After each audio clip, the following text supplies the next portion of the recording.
This is the video review of Giant Ape from LDCX Super Train Robot by Ling Dong, a Chinese company. Here's a size comparison and a couple of other robots from the line. He's a really excellent looking robot with a lot of locomotive engine motif on his chest, his head here, and then on his shoulder. He has really excellent light piping because the plastic is hollow.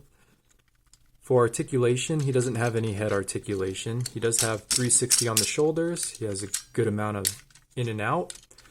He does have kind of a rotating bicep, which is under the elbow, and then an elbow joint, which is on a soft ratchet. And it's kind of breaks the mold a little bit when you try to straighten out the elbow.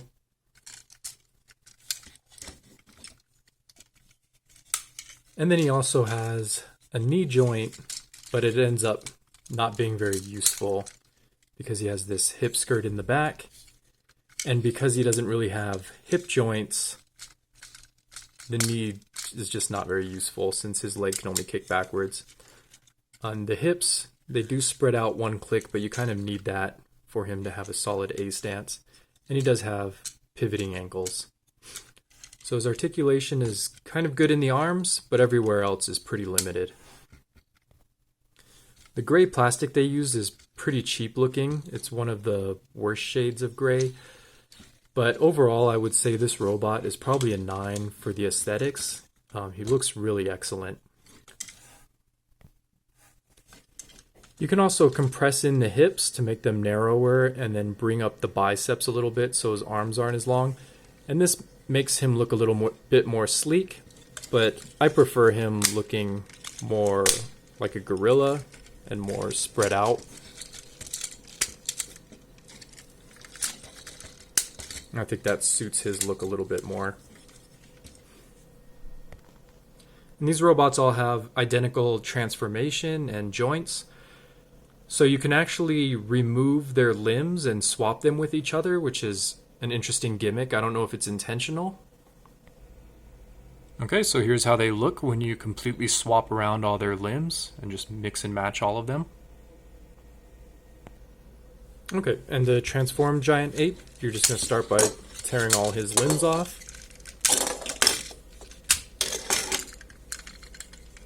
And then his chest, you pull that out, and this is a fake chest. It's not actually part of the locomotive.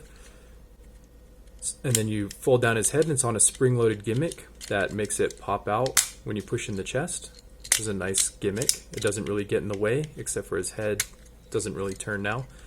So here's the fake front of the locomotive, and then you just fold this back section over it. And then the shoulder pegs you're going to fold in, and the hip skirts are on ball joints. You just make sure the wheels are facing down and you collapse those joints in.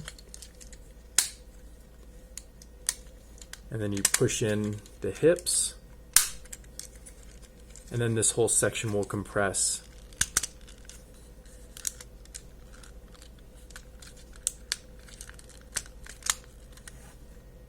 So you have most of the engine of the locomotive.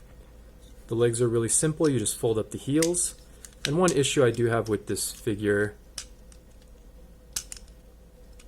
is that the plastic on these heels right here is really, really thin. I don't know why they made it so thin. It's very unnecessary.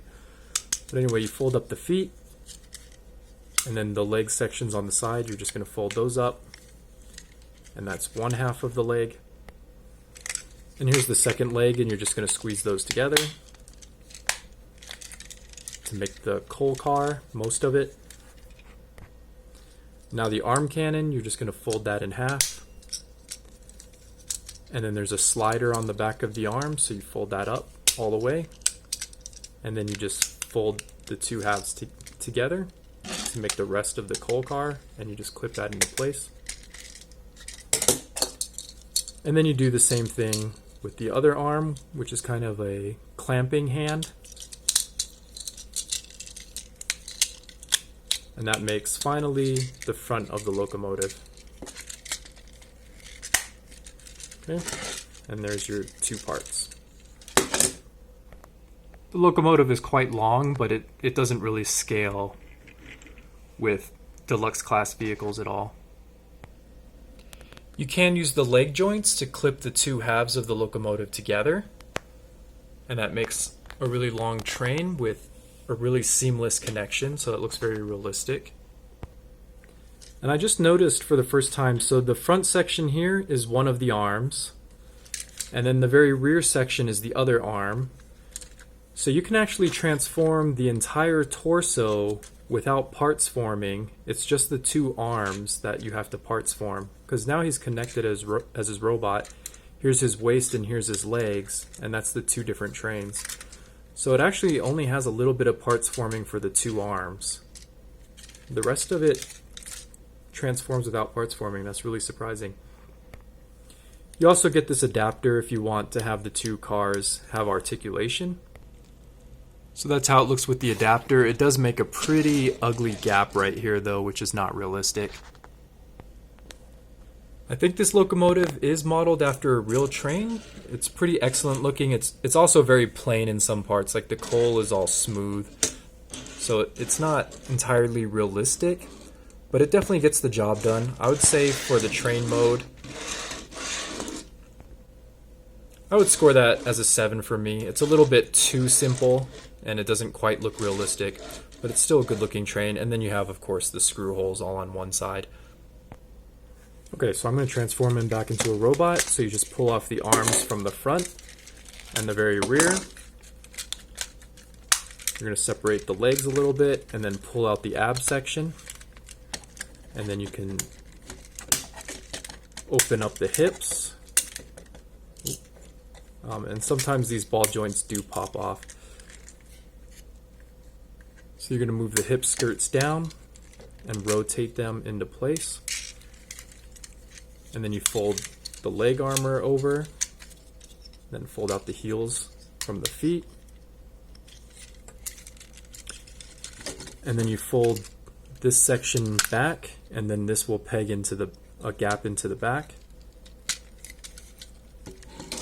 And then you take this fake front section, fold that in, which pops out the head. So then you work on the arms, you just pull those apart.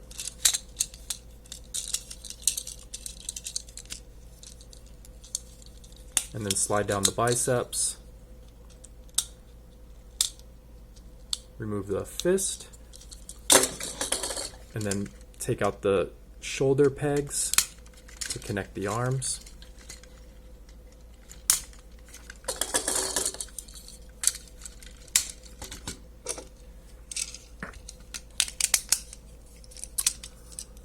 So overall, this figure is really fun. It's very inexpensive and you get a lot for what you're paying for.